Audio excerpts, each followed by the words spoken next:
Our residents deserve better than our current representative in Congress, and it is for these reasons that I have filed to represent my fellow residents in the U.S. House of Representatives. Palm Coast City Councilman Charles Gambaro has officially filed to run for Florida's 6th Congressional District, aiming to replace Representative Randy Fine. Gambaro, a longtime Palm Coast resident and decorated military veteran, says his background and the fact that he lives in the district makes him the right choice. Well, our current representative is not one of us. And I'm the guy that you can stop in Publix because I live right next to you and you have a concern and share your ideas with me. Or catch me out, on the beach while we're having a beer to talk about issues that are of importance to our community. Right now, our residents don't have that opportunity because our representative lives, a couple hours away in Brevard County. Palm Coast City Councilman Charles Gambaro believes he has the experience to be successful. Well, I would say that my military service and my service, this 6.5, almost 7 years that I spent in Washington, D.C., 4 years at the Pentagon,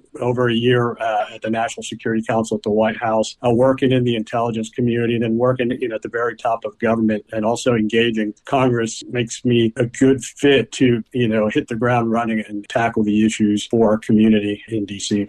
Gambaro is not required to resign from the Palm Coast City Council to run and says he will continue to serve locally while campaigning. Good morning, Flagler County. I'm Rich Carroll. You're listening to Flagler's Morning News on Friday, August 1st. Well, I think that at a minimum, she comes very prepared.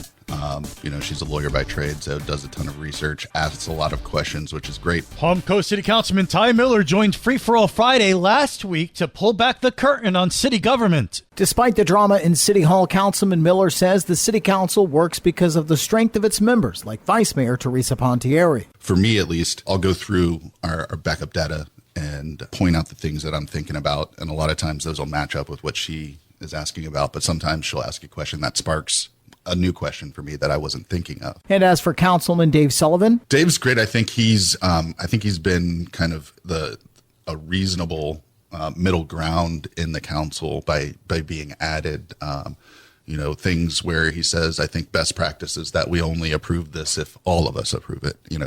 Things that make us think and say, okay, well, we can't be as extreme, maybe as our own personal opinions. And I think that's a good thing to kind of pull everything to the middle. And Councilman Charles Gambaro. With Charlie, a lot of the things that the issues we agree on, I've seen that he's been willing to change his opinion if the rest of us have a slightly different opinion on that, which I think is important to be able to work and get something through. And finally, Mayor Mike Norris. A lot of the issues that we talk about, me and the mayor have very aligning ideals. I think the biggest one that we differ in is building and development and whether it requires a moratorium or whether a natural slowdown is more appropriate, whether regulations or impact fees are the process that we should go through rather than that.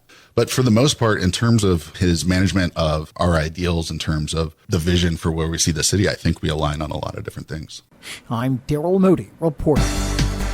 This local news is a service of Flagler County's Toyota dealer, Beaver Toyota in St. Augustine, conveniently located right off I-95 at exit 311. I would just urge Floridians to take advantage of it. I know we will, and my household. Governor Ron DeSantis has signed a permanent back-to-school sales tax holiday that he said will benefit families statewide this entire month. Unlike previous temporary tax holidays, this new law establishes an annual sales tax exemption for the entire month of August, giving parents and caregivers more flexibility and savings when purchasing essential school supplies. School supplies that are tax-free. Most school supplies under $50, tax-free. Clothing, footwear, and other apparel, $100 or less, tax-free.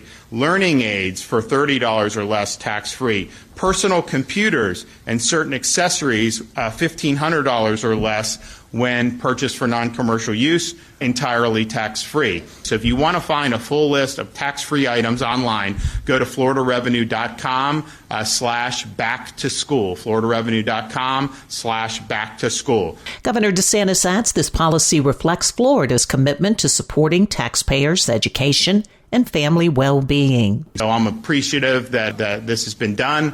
I think it'll help families, and so you've got the entire month of August to be able to stock up on what you need. And Governor DeSantis emphasizes Florida continues to lead the nation in economic growth, education freedom, and talent development, with policies like this tax holiday contributing to its rankings. For Flagler's Local Morning News, I'm Karen Johnson.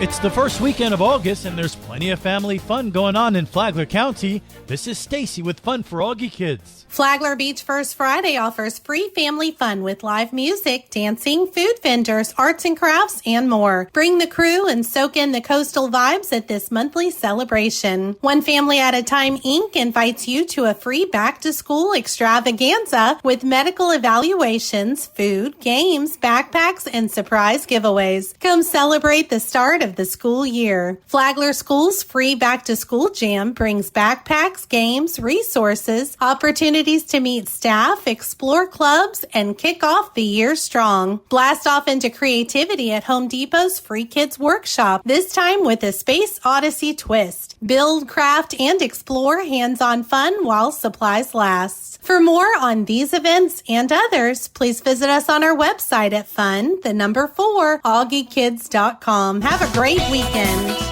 And now you're up to date on Flagler's Morning News. I'm Rich Carroll.